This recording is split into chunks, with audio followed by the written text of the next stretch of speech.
아멘. 8절 한 번 더 읽습니다. 8절 시작.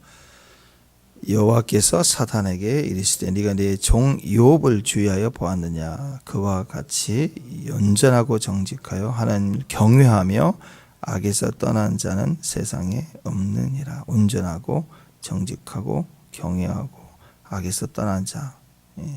사중 축복이죠. 사중 축복.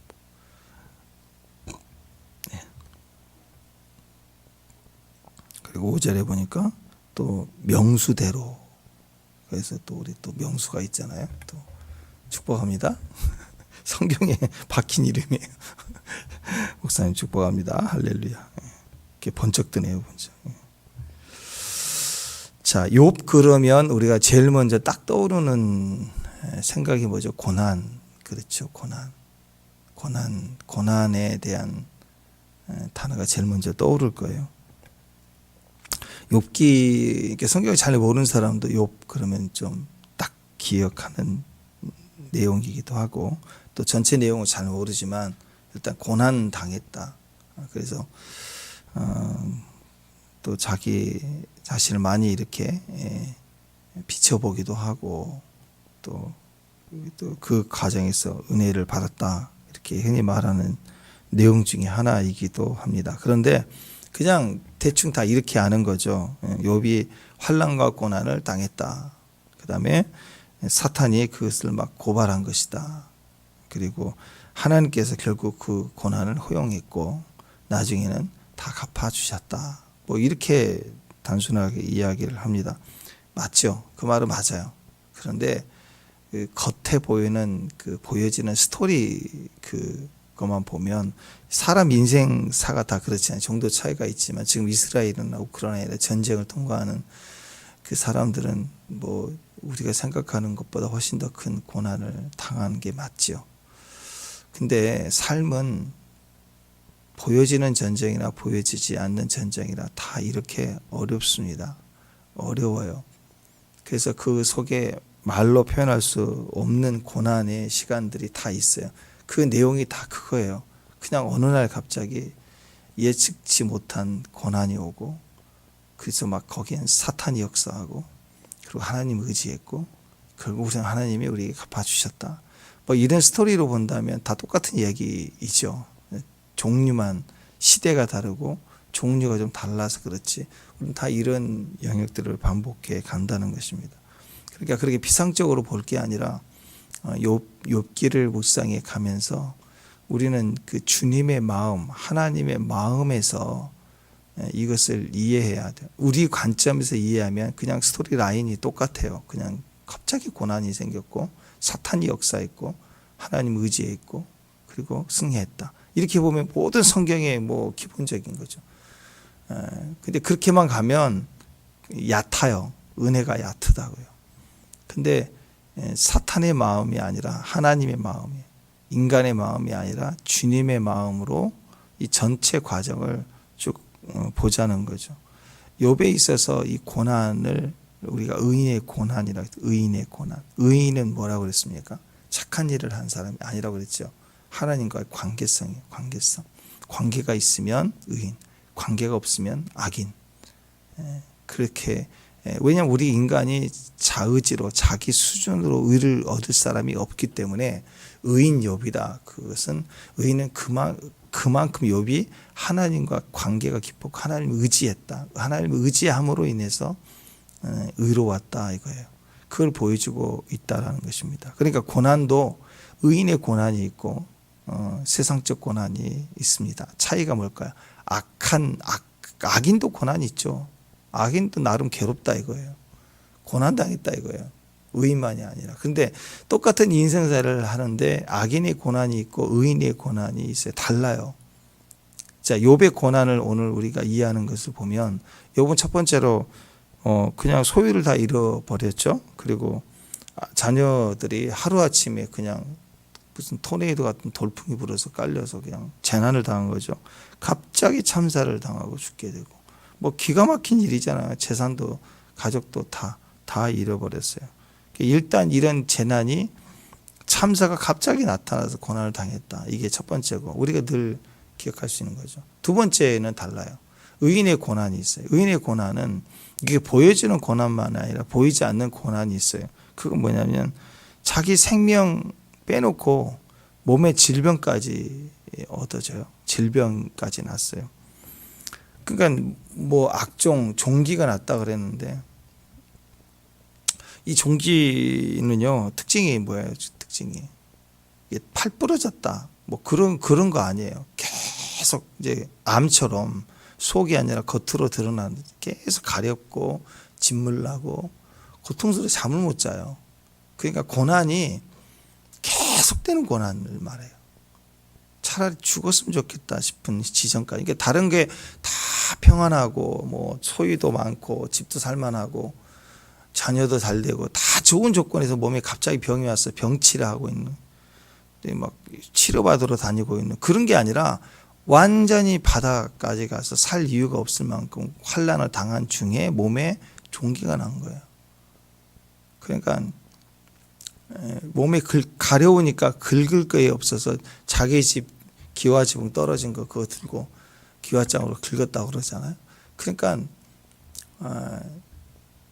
말할 수 없는 내적인 그 고통, 내면의 고통이 그만큼 컸다는 거죠.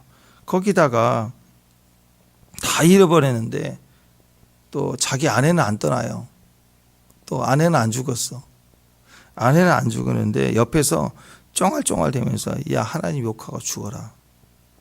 이런 소리는 한다고요. 그러니까 옆에서 쫑알쫑알쫑거리면서 아픈데 같이 아픈데 비난하고 욕하고 그 욥의 가장 믿음의 그 근원이 되시는 하나님을 향한 마음까지 그 유일한 보물이잖아요. 마지막 남은 보물.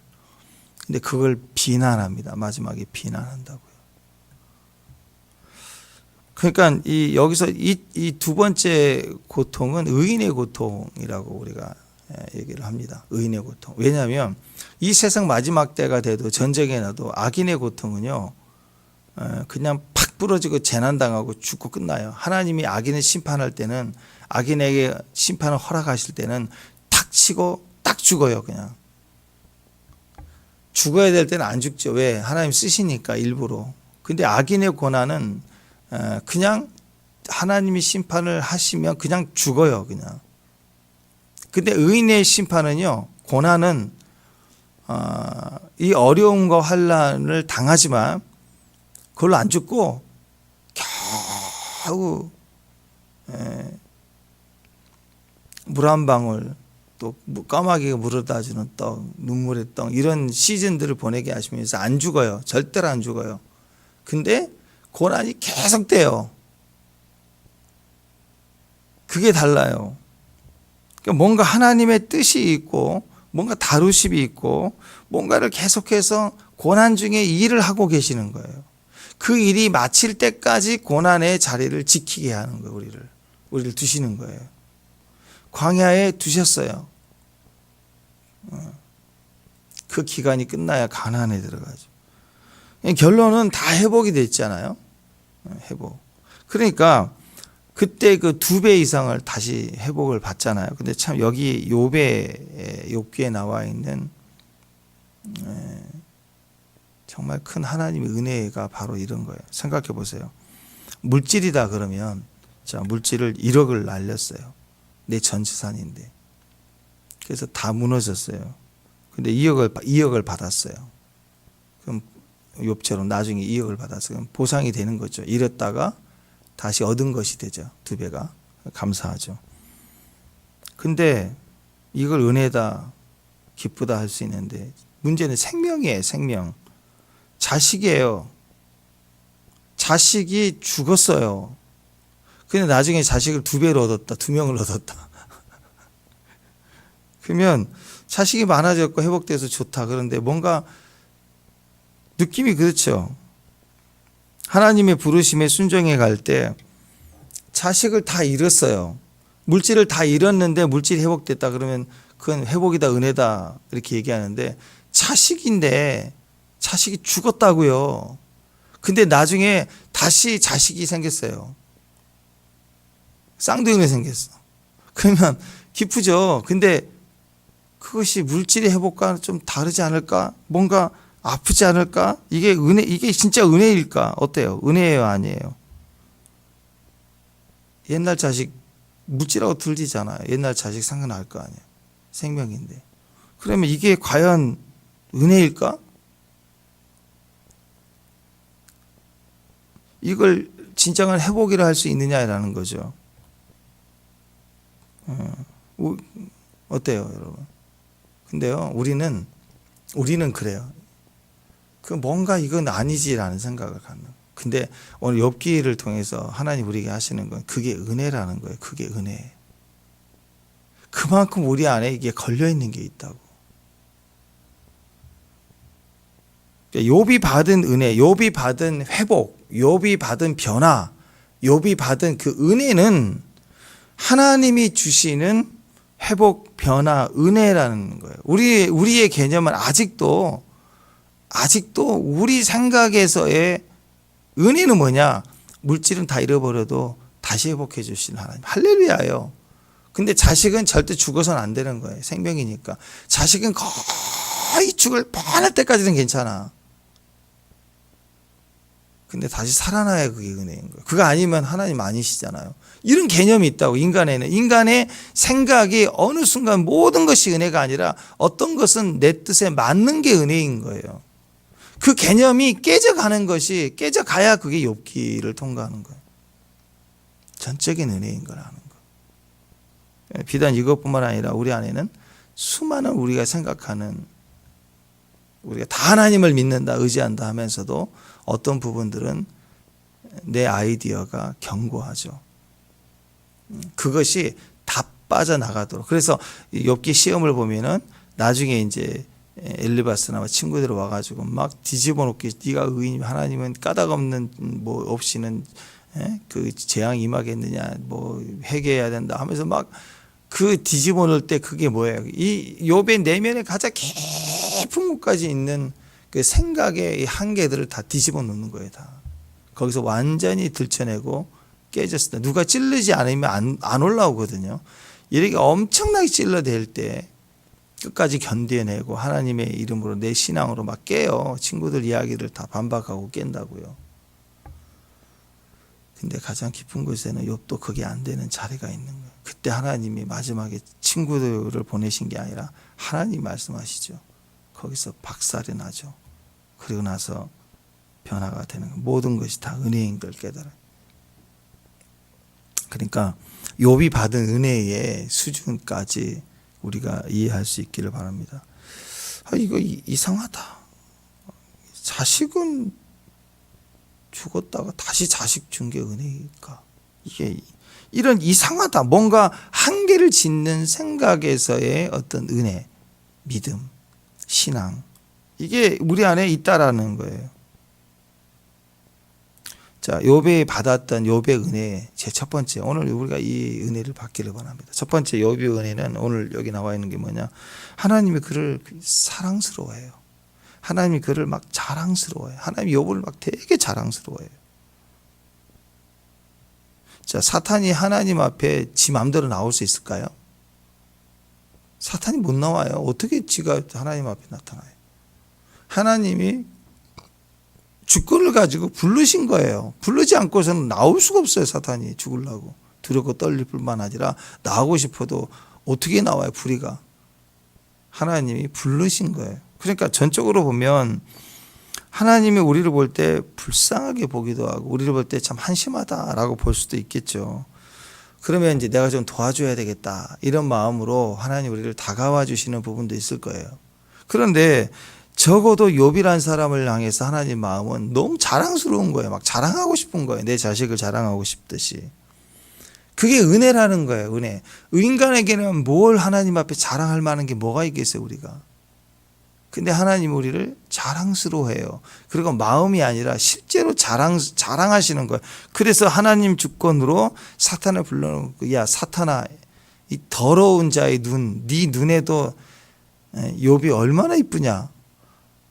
그걸 지금 드러내고 자랑하시는 과정이라고요. 그런 관점에서 얘기를 하는 거지. 사탄이 와서 하나님을 혼란스럽게 하고 하나님과 우리 관계를 막 이간질하게 해서 참소하시고, 하나님이 그런 마음이 흔들릴 뿐이 아니에요. 우리는 흔들릴 수 있어도 하나님 절대 흔들리는 게 아니에요. 이 상황은 세팅 자체가 틀려요. 사탄에 의해서 시험이 된 게 아니라고요.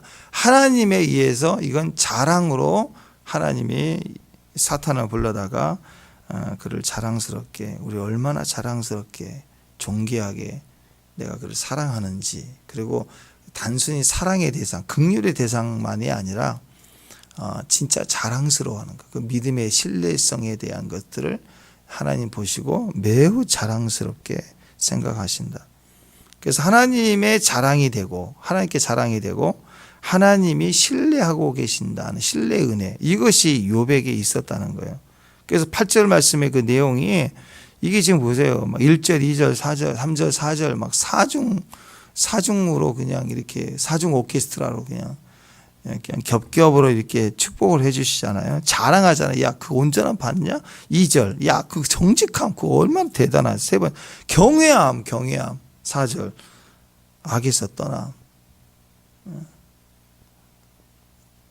이 사중주로 막 자랑을 하고 계시더라.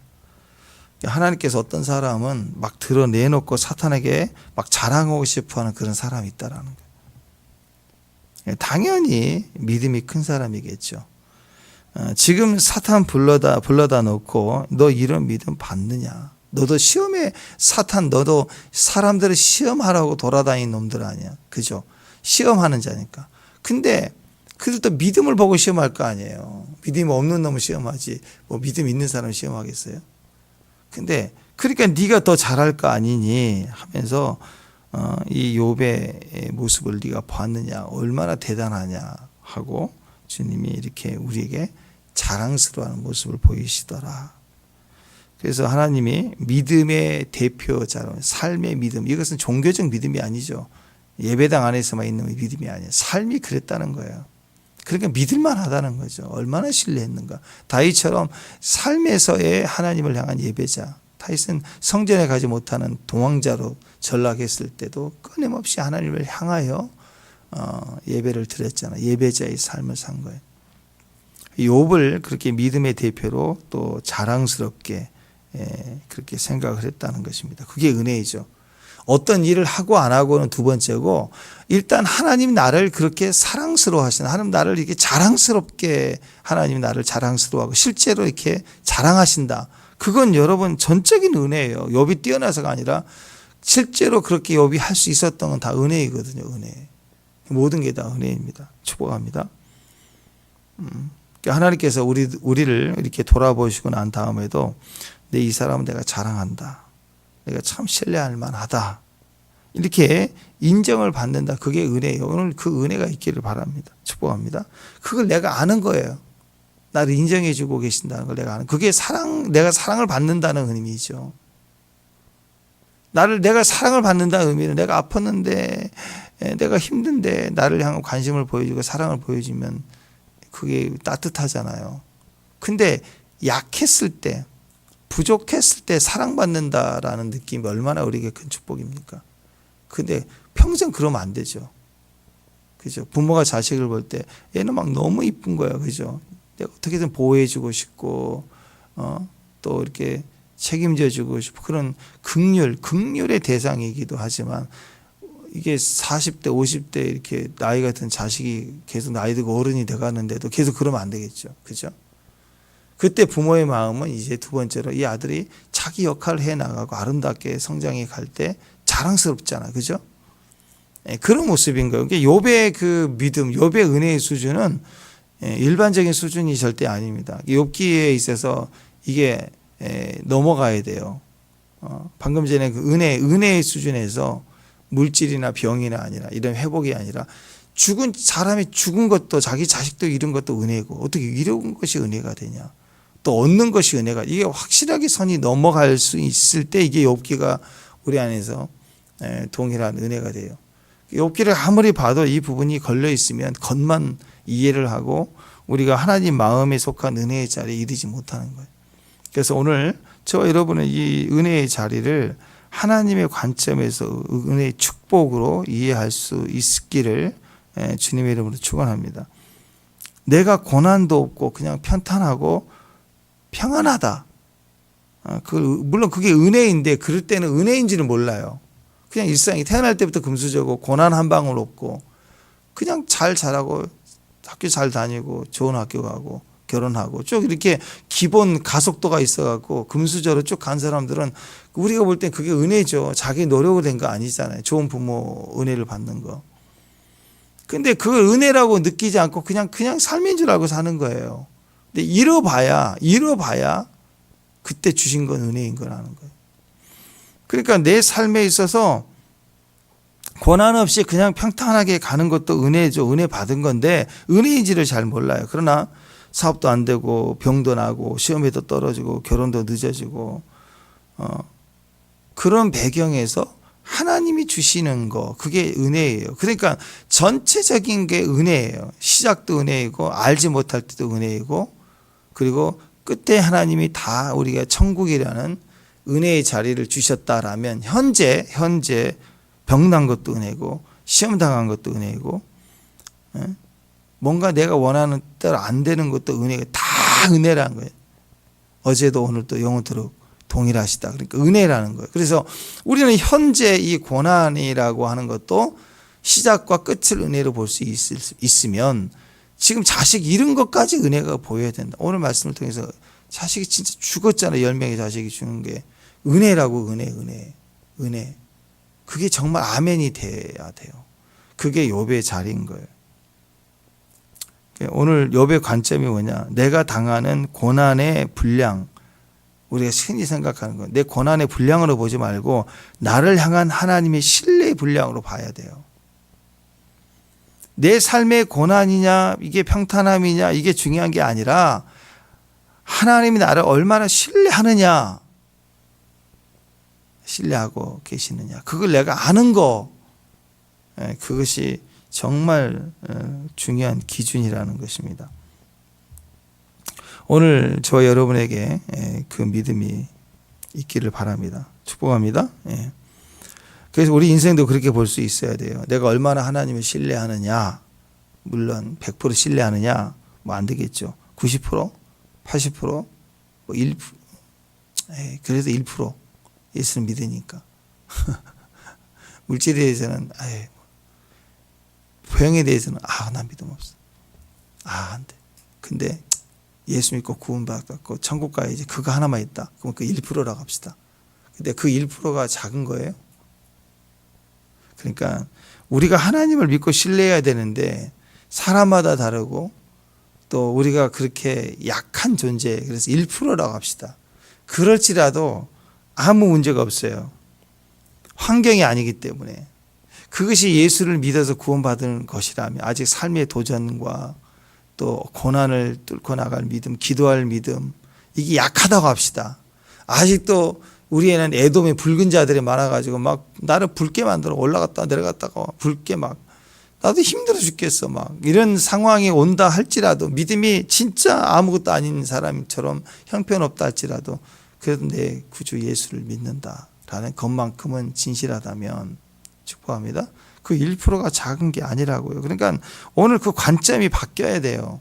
내가 얼마나 더 신뢰하느냐, 얼마나 나는 하나님 잘 믿는 믿음이 있느냐, 병에 대한 믿음이 있느냐, 도전이 있을 때 엎드릴 수 있는 믿음이 있느냐도 중요하지만 그것보다 하나님이 나를 그 1%가 뭐예요? 1%가 내가 한 게 아니에요. 하나님의 은혜를 주고 믿음을 줘서 나를 믿게 하시는 거기 때문에 하나님이 나를 믿어주신다. 그 아들을 내게 보내주셨다라는 것만이라도 내가 알면 내가 얼마나 하나님을 신뢰하느냐? 자, 정답 몇 프로예요? 여러분은 몇 프로?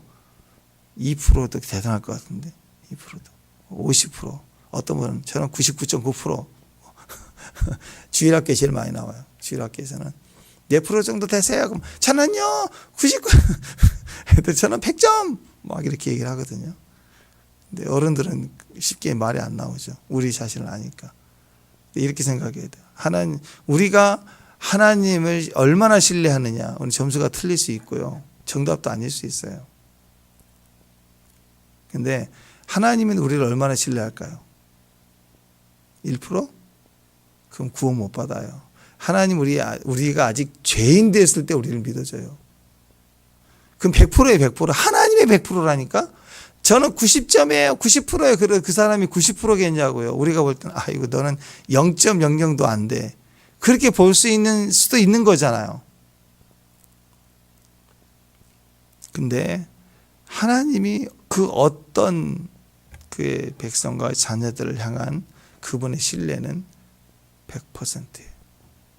그래서 오늘 욥은 은혜도 하나님 관점, 신뢰도 하나님 나를 기뻐해 주고 나를 자랑스러워 한다는 것을 100%로 볼 수 있어야 돼요. 그러면 그 100% 은혜 속에서 우리는 모든 것들이 다 은혜라는 결론을 내려야 돼요. 시작도 은혜, 나중에 이 모든 것도 결론도 은혜, 과정도 은혜. 욥이 이 과정이 그래서 은혜라는 것을 우리에게 선포해요. 심지어 욥도 이 환난 중에 이게 100%가 되지 않은 거예요. 내면에 기쁜 곳에.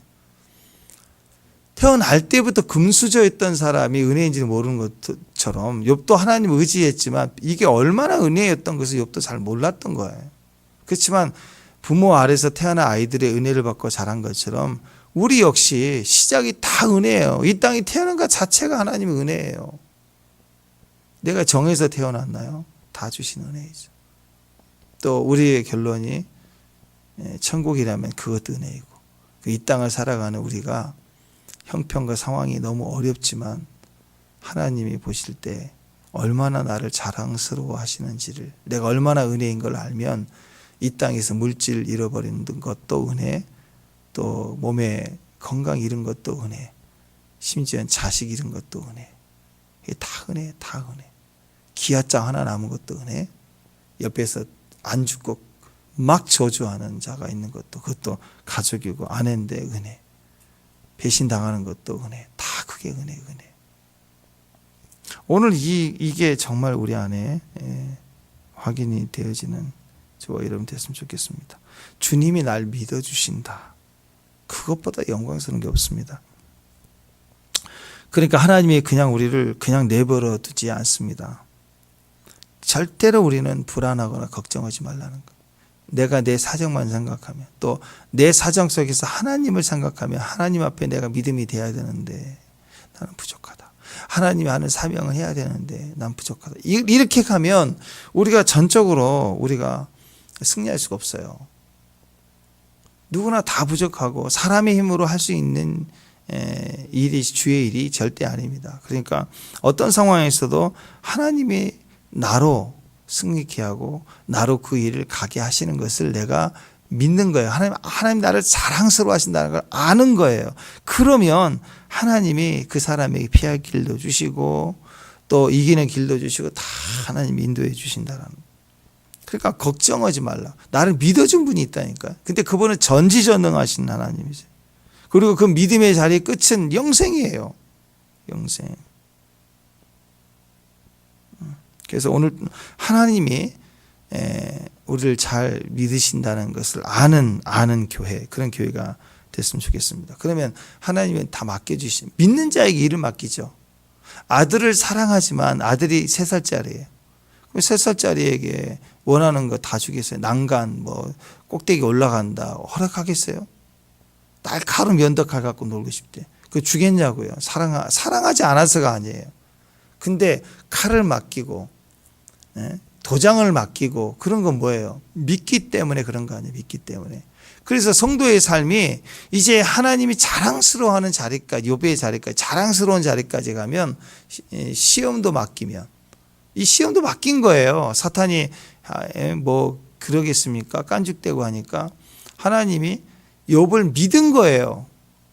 믿으니까 시험도 맡긴 거예요. 지금 시험도 맡길 정도면 뭘 못 맡기겠어요. 그죠? 그래서 자랑스러워한다는 건 실제로 우리에게 시험을 맡긴다라는 거예요. 우리 교회가 하나님이 시험을 맡기는 교회, 고난을 맡기는 교회, 거짓말에 또 사람들을 막 비난하는 그런 일들을 맡기신다. 그렇다면 그건 믿음이죠. 충성됨이겠죠. 그래야 영혼도 맡기고 능력도 맡기고 은사도 맡기는, 그게 믿음직한 교회라는 것입니다. 능력이 없어도 뛰어들고 시험을 줘도 시험을 맡겨줘도 충성되면 맡겨주신 것에 충성이면 시험도 충성으로 맡으면 뭘 못 맡기겠시겠냐는 거예요. 뭘 안 주시겠냐는 거예요. 그렇죠. 축복을 준 거 맡기는 건 누구나 다 좋아하죠. 근데 고난을 골라서 말씀을 받는 게 아니라 골라서 일을 맡은 게 아니라 무슨 일이라도 맡을 수 있을 때 그게 하나님이 축복이라는 거죠. 그리고 그것이 우리에게 그 다 무엇이든지 다 맡기시는 그런 뜻이라는 것입니다. 그래서 이런 음성을 가진 교회가 그리고 가장 믿음직한 교회입니다. 하나님이 자꾸 일을 맡겨주세요. 하나님의 일을 맡겨주신다. 그 말은 그 베이스가 뭐가 있느냐. 가장 소중하고 중요한 것을 맡긴다는 거예요. 이 기능적인 것을 맡기는 게 아니에요. 회사에서도 사장이 일을 맡길 때 회사에 정말 중요하고 그런 정말 그렇게 가치 있는 일은요. 알바생에게 안 맡겨요. 하청업자 직원에게 안 맡긴다고요. 심장부의 이야기는 정직원 중에서도 같이 그것을 책임질 수 있는 사람들에게 맡기는 거죠. 그죠? 예. 알바생하고 똑같이 일을 맡기는 게 아니라고. 그냥 노동력 제공하고 그리고 시간 걸리고 막 이런 일들을 주로 맡기는 거죠. 그죠?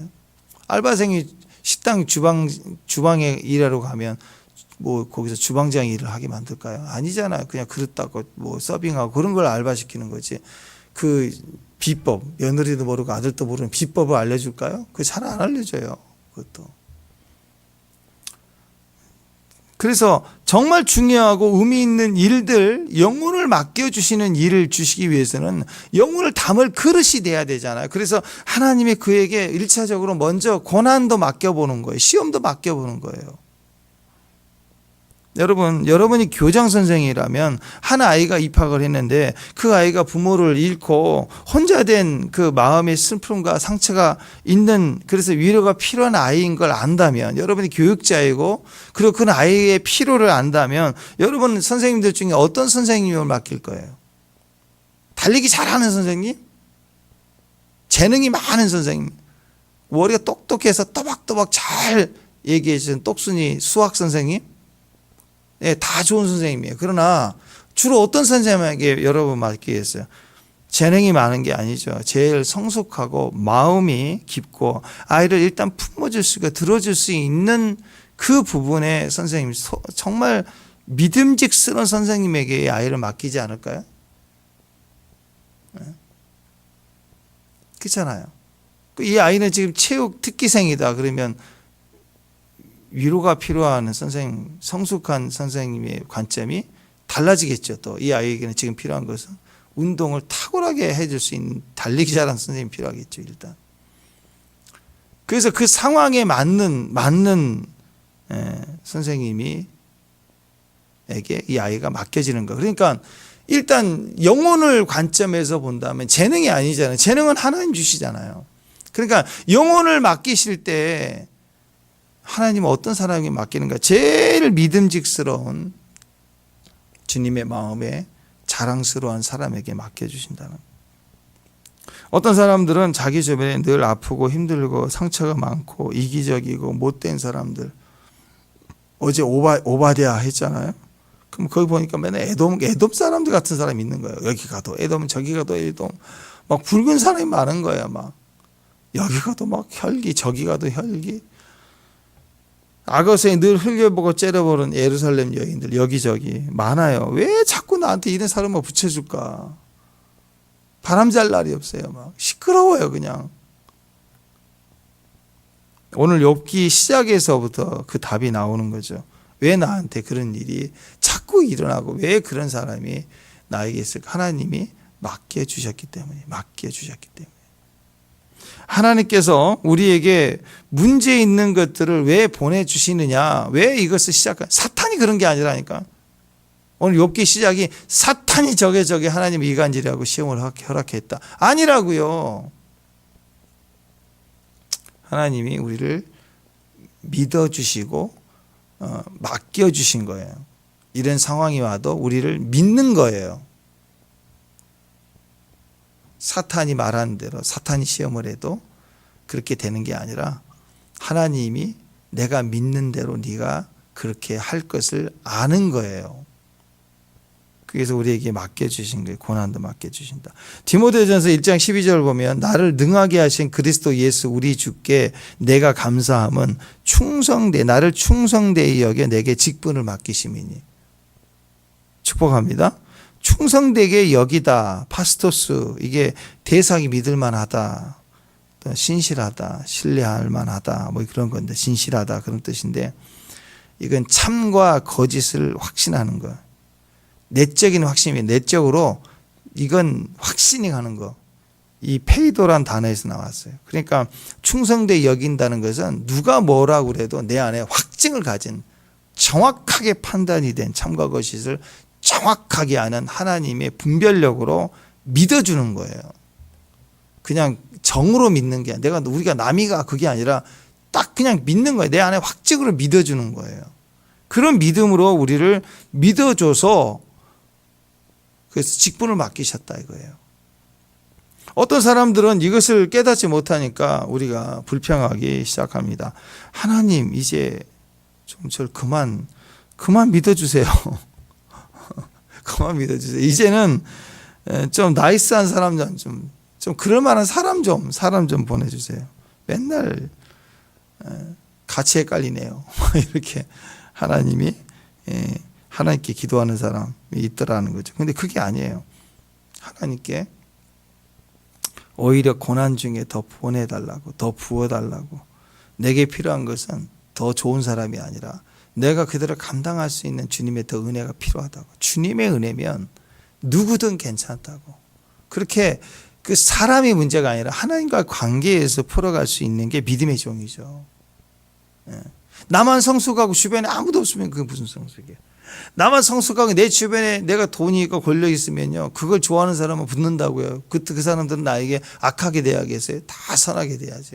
그렇게 다 내가 좋은 줄 알고 내가 나를 다 좋아하는 줄 알죠. 근데 아니에요. 우리 세상 말로도 그 죽은 정승에게는 안 가잖아요. 정승에 개가 죽으면 몰려드는데 대통령 임기 1년 남으면 안 가요. 말도 안 듣고 버릴 카드니까 다음 카드에 줄 서야죠. 그러니까 여러분, 모든 자에 대한 하나님이 내가 선택한 게 하나님 그렇게 내가 불가항력적으로 이렇게 혈기가 있고 붉고 어렵고 힘든 상황만 계속되는 것은 그 영혼을 우리에게 맡겨주신 거예요. 맡겨주신 거. 하나님은 항상 믿는 자에게 맡기세요. 믿는 사람에게 충성되게 여기는 사람들에게 맡기신다는 거예요. 그러니까 이렇게 생각하면 돼. 우리가 그 책임을 지고 내가 열심히 해 나가는데 자꾸 무슨 문제가 막 자꾸 더 많아지고 힘든 일만 계속된다. 그러면 나한테 왜 이렇게 은혜가 없나. 그게 아니라 하나님 나를 이렇게 믿어주시는구나. 이런 일도 내게 맡기셨네. 이 가난의 문제도 나에게 맡기셨네. 질병의 문제도 나에게 맡기셨네. 이 정말 헷갈리고 꼬이는 기가 막힌 이런 상황도 나에게 맡기셨네. 그렇게 생각을 해야 됩니다. 하나님 나를 자랑스럽게 여기시는구나. 딴 사람 같으면 팍팍 넘어졌을 텐데 나는 견디잖아. 그렇게 자랑스럽게 주님이 나에게 맡겨주셨다라고 생각을 해요. 어떤 집사님의 간증이에요. 결혼한 지 8년 차인 집사님인데 자녀가 없어요. 그래서 8년 동안 자식을 위해서 기도하고 그리고 주일을 열심히 감당하고 매일 새벽 기도하고, 근데 마침내 8년째 드디어 기적처럼 아들을 선물로 받았어요. 얼마나 감사했겠어요. 진짜 헌신하고 최선을 다하는. 근데 기쁨이 잠시인 게 아들을 막 낳았을 때 보니까 아들이 태어났는데 뇌성마비예요. 그때부터 막 하나님께 너무 원망스러운 거예요. 어떻게 하나님 이러실 수 있을까? 정말 하나님 살아계시다면 왜 하필 이런 일이, 왜 이렇게 해야만 하십니까? 너무 아이가 태어났는데 기뻐하지 않고 하나님께 원망이 되는 거예요. 너무 고통스러운 거예요. 아이를 끌어안고 울 수밖에 없는 거예요. 아픈 거죠. 바울에게 의해서 가시처럼 평생, 아이가 장애가 있으면 평생 가시 아니에요. 그죠? 그 고난 속에 아이가 가야 될 인생을 볼 때 너무 불쌍한 거예요. 하나님 원망을 떠나서 너무 불쌍한 거예요. 기도하다가 쓰러졌어요.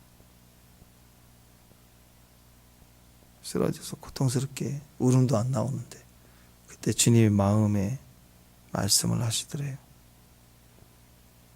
내가 이 아들을 품고 지난 8년 동안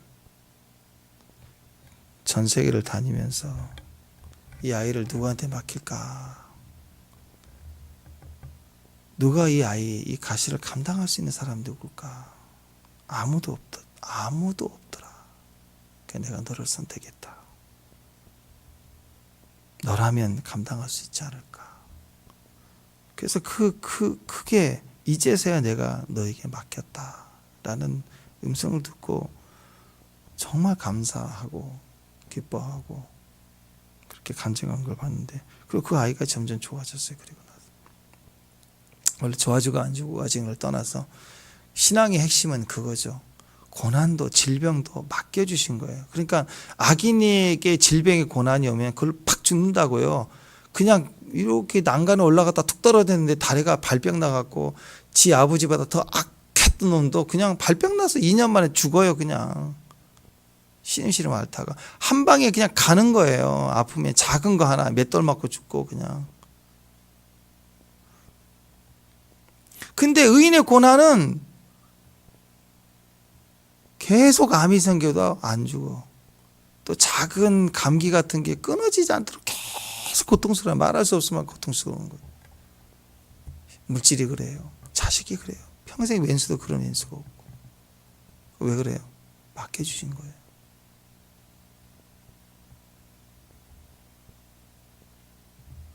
우리가 이런 상황이라면 그런 생각이 들겠죠. 하나님, 제가 도대체 무슨 죄를 제가 지었으면 무슨 조상의 죄입니까?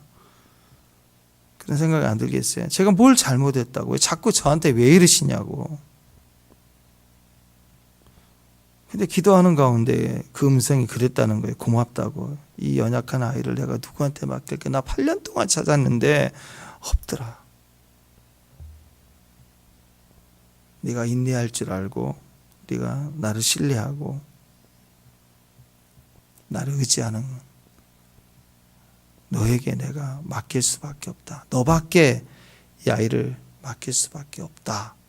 그게 하나님 마음 아닌가? 이게 욥이에요. 그러니까 이게 우리에게 이 믿음이 필요하다고. 믿음의 사람, 의인 욥, 정금 같은 믿음의 사람, 하나님이 자랑스러워하는 믿음. 그러니까 이 아이를 맡길 때 하나님은 얼마나, 이 영혼을 맡길 때 하나님은 얼마나 자랑스러워서 맡긴 거잖아. 너 한번 당해봐라. 그런 거 하나님 절대 그런 분 아니에요. 그걸 통해서 하나님의 의와 뜻이 있다고요. 돈도 아니고 건강도 아니고 망하고 거지되고, 근데 회복하는 그것만이 은혜가 아니라 진짜 은혜는 자식이 죽었는데 그것도 은혜인 거예요. 그러면 자식이 죽은 것도 은혜이고 더 주신 것도 은혜이고, 그게 진짜 아멘이고 다 은혜인 걸로 시원하게 통과할 수 있다면 자식에게 재앙을 주는 것도 은혜고 자폐가 태어난 것도 은혜이고 진짜 다 은혜인 거예요. 망한 것도 은혜이고 모든 게 다 은혜인 걸 우리가 알아야 돼요. 그게 하나님이 나를 신뢰해서 허락해 주시는 거니까. 그러니까 자꾸 무슨 조상의 몇 대 뭐 얼마나 내가 죄를 많이 지었길래 또 저 붉은 놈이 있어가지고 그런 거 아니에요. 하나님의 관점으로 볼 때 우리가 다 은혜예요. 물질을 잃은 것도 은혜, 얻게 하심 또 은혜, 건강을 잃은 것도 은혜, 아픈 것도 은혜, 다시 치료해 주신 것도 은혜, 자식 다 죽어도 은혜, 10명 다 죽어도 은혜, 다시 새로운 자식 얻게 한 것도 은혜, 다 은혜, 다 은혜. 근데 이건 아니지 않나요? 목사님, 이거 돈 잃고 다시 얻는 건 뭐 은혜이고 감사한데, 자식인데 죽고 다시 자식을, 물론 자식 얻는 건 좋은데 그래도 옛날 자식 생각나고 그건 은혜가 아니지 않나. 1%라도 걸리는 게 있다면 우리는 아직 하나의 은혜를 모르는 거예요. 그러면 생각해 보세요. 하나님 아버지는요. 하나님 아버지는 자기 소중한 독생자 아들을 내주고 마땅히 죽어야 될 인간, 죄인을 위해서 우리를 자식 삼아 주셔서 새 아들로 삼았다고요. 자기 진짜 아들을 죽이고 죽어야 할 죄인을 자기 아들로 삼았어요. 이걸 은혜라고 얘기하신다고 하나님이. 근데 욥은 비슷하지만 자기 자식이 죽었고 다시 아들을 얻었지만 그 아들은 사랑스럽잖아요. 우리는 죄인을 아들로 삼으신 거라고. 이게 형편이 맞는 은혜냐고요. 그러니까 이게 하나님의 은혜라면 우리는 모든 것이 다 은혜인 줄 알아야 되는 거예요. 조금 부담을 줄여서 생각한다면 오늘 욥기의 지혜를 가지고 다시 본다면 이 은혜란 말은 맡겨주심입니다. 나를 믿어주심. 그러니까 다시 질문할게요. 물질을 잃어버리는 것도 진짜 은혜이고 얻게 하심도 은혜이고. 아멘? 그러면 이것이 뭐냐? 이 말은 물질을 맡겨주심이에요. 왜냐? 원래 물질이 있을 때는 은혜인지 몰라요. 태어날 때 나에게 건강 맡겨줬고 또 부모 잘 만나고 그래서 물질도 재산도 맡겨주신 거고. 그렇죠? 근데 그거 잃어버리기 전까지는 은혜인지는 몰라. 근데 맡겨주심인데 물질을 맡겨주심인데 몰랐어요. 그러나 그것을 잃어버렸다 그러면 내 힘으로 안 되는구나. 근데 다시 물질을 줬어. 그러면 그 물질은 어떤 물질이에요? 맡겨주심이라고. 맡겨주심. 다 잃어버리고 난 다음에 소망이 없을 때 은혜로 다시 얻게 해주셨다고요. 그게 맡겨주심이에요. 그러니까 물질을 잃어버린 것도 은혜이고, 왜? 그 잃어버리지 않으면 하나님 맡겨주심이란 걸 모르니까. 잃어버린 것도 은혜이고 얻게 하신 거 다시 맡겨주심이라고. 그게 은혜가 맡겨주심이라고요. 또 건강도 원래 태어날 때 건강하기 때문에 얼마나 감사해요. 맡겨주신 거라고요. 맡겨주신 거. 아픈 것도 은혜이고 또 치료해 주심도 은혜이고. 이 말은 나에게 건강을 다시 맡겨주신 거예요. 그러면 아팠다 회복된 사람은 옛날로 가면 안 되죠. 맡겨주신 건강을 잘 사용해야죠. 잘 청지기로 관리해 나가야 돼요. 그러니까 자식도 죽은 것도 은혜이고 다시 새로운 자식을 얻게 하심도 은혜이고. 이 말은 자식도 맡겨주신 거예요. 예전에 그 아들들 죽기 전에 아들도 맡겨주시는 것이 그게 감사한 거예요. 얼마나 자식 하나 태어나기가 얼마나 어려운 시대예요. 여백에 10명의 자녀가 있다는 거 얼마나 은혜예요. 그것도 감사했던 거고. 그리고 자녀가 죽었을 때 마음은 아프지만 하나님 잘 맡겨주셨는데 하나님이 이제 내가 맡을게 하고 데려가셨구나 하고 그것이 은혜인 걸 알아야 되고. 근데 하나님 또 맡겨주셨어요. 새로운 아들을. 그러니까 여기 걸림이 없는 거예요. 다 은혜예요. 그 말은 다 맡겨주심이에요. 또 맡겨주시고 또 맡겨주시고. 물질 나에게 맡겨주셨어요. 나에게 오늘 1억을 맡겨주셨다. 그러면 평생 1억만 갖고 있으면 묻어놓고 있는 악하고 게으른 종이지. 1억을 써야 돼요. 흘려보내야 돼요. 은혜를 나눠야 돼요. 그러면 또 은혜를 또 주셔요. 물질을 또 주셔요. 또 맡겨주심이에요. 자식 또 하나님 맡겨주심이에요. 또 맡겨주신다고 계속. 영혼도 맡겨주시고 고난도 마찬가지고 다 모든 것이 욥기를 통해서 우리가 이 모든 것이 다 은혜인 것을 알고 이렇게 다 맡겨주심이라고 생각을 해요. 다 맡겨주심. 내 거 아니에요. 맡겨주심. 그래서 그 은혜를 사모하는 의로운 종들이 되시길 축원합니다. 기도하겠습니다. 하나님 감사합니다. 내게 잃은 자식도 다시 데려가심도 다시 또 맡겨주신 자식까지라도 다 하나님의 맡겨주신 은혜이고 물질도 건강도 이 모든 것도 다 하나님의 은혜임을 믿습니다. 충성되이 여겨 내게 맡겨주신 이 모든 것들을 주님으로 감사로 충성하고 성실할 수 있도록 주께서 동행하시고 함께해 주옵소서.